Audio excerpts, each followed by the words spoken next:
Assalamualaikum warahmatullahi wabarakatuh.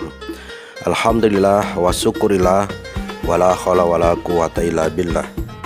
Asyhadu an la ilaha illallah wahdahu la syarikalah wa asyhadu anna Muhammadan abduhu wa rasuluh alladzi la nabiyya wa la rasula ba'da. Pemirsa yang dirahmati Allah Subhanahu wa taala, doa, puji dan syukur kami panjatkan pada Allah Subhanahu wa taala. Semoga kita dalam keadaan sehat walafiat, dilapangkan hati dan rezeki kita, serta dapat menunaikan segala tugas-tugas kita baik sebagai hamba Allah maupun khalifatullah. Terlebih dahulu kami ingin menyampaikan terima kasih kami kepada pemirsa yang telah mendukung channel kami dengan subscribe, like, share dan komennya. Semoga Allah jadikan dukungan pemirsa menjadi sebuah pahala infak dan sodakoh abadi.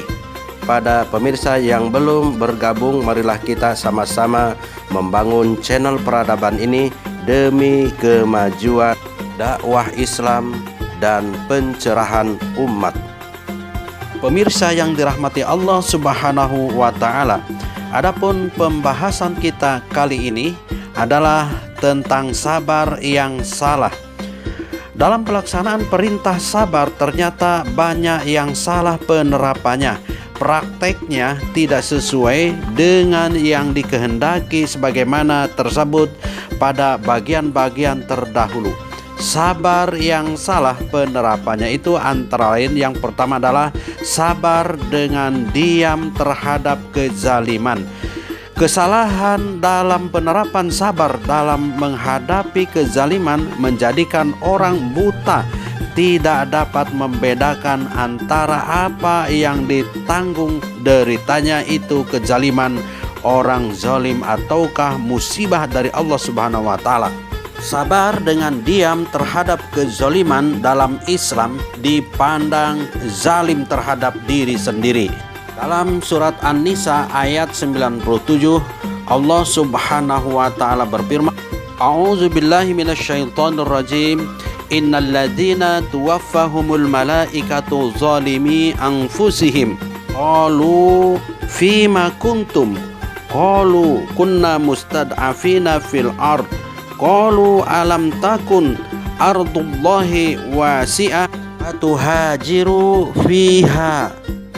Sesungguhnya orang-orang yang diwafatkan malaikat dalam keadaan menzalimi diri sendiri, kepada mereka malaikat bertanya, dalam keadaan bagaimana kamu ini? Mereka menjawab, adalah kami orang-orang yang tertindas di bumi. Para malaikat berkata, bukankah bumi Allah itu luas sehingga kamu dapat berhijrah di bumi yang luas itu? Kedua, sabar yang salah adalah sabar yang melemahkan kekuatan. Hendaklah dapat dibedakan antara sabar yang benar sebagaimana diperintahkan Allah Subhanahu wa taala, menumbuhkan semangat dan tanggung jawab melaksanakan, dan sabar yang salah penerapannya tidak atas dasar semangat dan tanggung jawab mengaktualisasikan perintah Allah Subhanahu wa taala. Sabar yang pertama dapat membedakan apa yang ditanggung deritanya itu merupakan kezaliman yang zalim.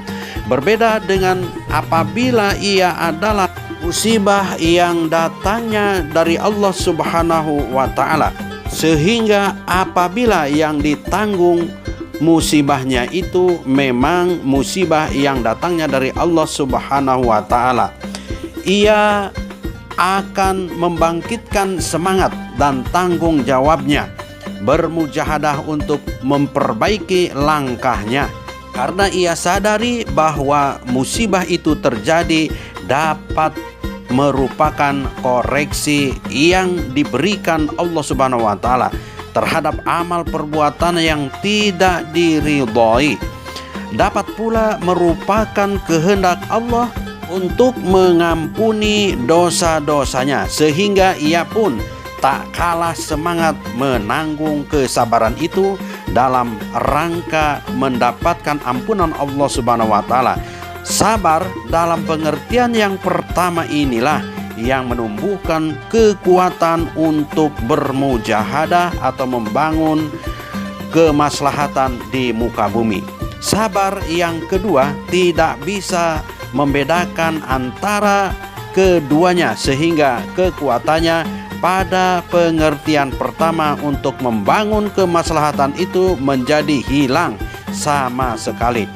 Sabar yang kedua itu bisa terjadi karena sabar yang ditanggung bebannya itu tidak didasarkan kepada semangat dan tanggung jawab melaksanakan perintah Allah Subhanahu wa taala. Pada pengertian sabar yang pertama, apabila mendapati sabda Rasulullah Shallallahu Alaihi Wasallam yang menyatakan, barang siapa melihat kemungkaran maka hendakilah ia rubah dengan tangan atau kekuasaannya. Apabila tidak mampu maka dengan lisannya. Jika tidak mampu maka dengan hatinya, dan itulah selemah-lemah iman. Maka orang akan berdaya upaya membangun kekuatan untuk mengadakan perubahan. Inilah yang disebut bahwa sabar itu separuh iman, dan yakin itu adalah iman secara keseluruhan. Pada pengertian sabar yang kedua, orang akan memilih sikap yang lebih rendah dari selemah-lemah iman. Kemudian sabar yang salah yang ketiga adalah sabar yang menghinakan. Sabar dalam sikap moral yang banyak diterapkan sebagaimana doktrin moralnya yang menyatakan apabila dipukul pipi kananmu maka berikan pula pipi kirimu, menunjukkan inferior aspek moral di hadapan aspek kekuasaan non-moral. Sama halnya menundukkan nilai-nilai moral pada dominasi dari sesuatu potensi yang sifatnya biasa cenderung sewenang-wenang. Padahal inilah moral seperti sabar adalah kekuatan untuk membangun kemaslahatan, bukan untuk menetralkan tercelanya amoralitas atau tidak berakhlak. Dan bukanlah yang mulia itu bermurah hati dan berlapang dada memberi jalan bagi dipersilahkannya perlakuan yang persetan dengan nilai-nilai akhlak yang terpuji dan mulia. Oleh sebab itu dilarang bersikap lemah yang menghinakan diri di hadapan sesama makhluk. Allah Subhanahu wa taala dalam surat Ali Imran ayat 139 berfirman, A'udzubillahi minasyaitonir rajim, wala tahinu wala tahzanu wa antumul a'launa in kuntum mu'minin. Dan janganlah kamu bersikap lemah dan jangan pula kamu bersedih hati, padahal kamulah orang-orang yang paling tinggi derajatnya jika kamu orang-orang yang beriman. Akhlak yang terpuji, moralitas yang agung dalam Islam tidak identik dengan sikap lemah yang menghinakan, tetapi identik dengan kekuatan yang memuliakan dan meninggikan derajat sebagaimana iman. Kamulah orang-orang yang paling tinggi derajatnya jika kamu orang-orang yang beriman. Sikap sabar yang salah yang keempat adalah sabar yang tidak menegakkan yang hak. Sabar akan kehilangan dasarnya dalam Al-Quran dan Sunnah Rasulullah SAW jika tidak dijunjung tinggi dalam rangka menegakkan yang hak. Allah Subhanahu wa taala dalam surat Al-Insan ayat 24 berfirman, A'udzubillahi minasyaitonir rajim, fasbir li hukmi rabbika wala tuti' minhum atiman au kafuro. Maka bersabarlah kamu untuk melaksanakan ketetapan Rabbmu, dan janganlah kamu ikuti orang-orang yang berdosa dan orang-orang kafir di antara mereka. Al-Quran dan Sunnah Rasulullah Sallallahu Alaihi Wasallam adalah dua pusaka bagi ditegakkannya yang hak di bumi ini. Maka bagaimana mungkin ia pula yang akan mengajarkan adanya perintah sabar apabila sabar itu hanyalah untuk melumpuhkan kekuatan menegakkan yang hak. Yang kelima, sabar yang salah adalah sabar yang tidak didasari kesadaran tauhid, tanggung jawab, mencapai cita-cita dan perjuangan. Sabar dalam rangka menanggung dosa yang berakibat neraka atau menanggung derita akibat perbuatan dosa sungguh tidak pada tempatnya dan membawa kepada kebinasaan. Al-Quran menyindir dengan bahasa sinis dan pedas menggunakan kata-kata sabar bagi orang yang menanggung siksa neraka. Dalam surat Al-Baqarah ayat 175 Allah Subhanahu wa taala berfirman, A'udzubillahi minasyaitonirrajim.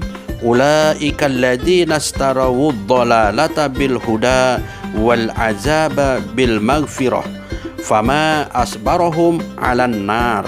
Mereka itulah orang-orang yang membeli kesesatan dengan petunjuk dan siksa dengan ampunan. Maka alangkah sabar beraninya mereka menanggung api neraka.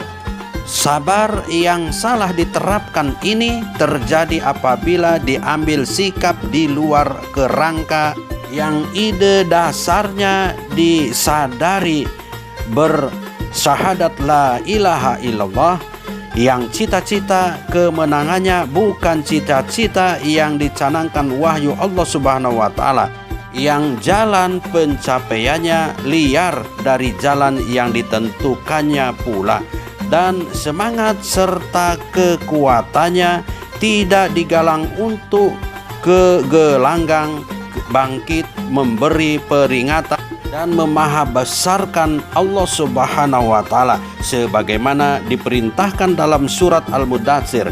Sabar yang salah tidak akan mengundang pertolongan Allah Subhanahu wa taala.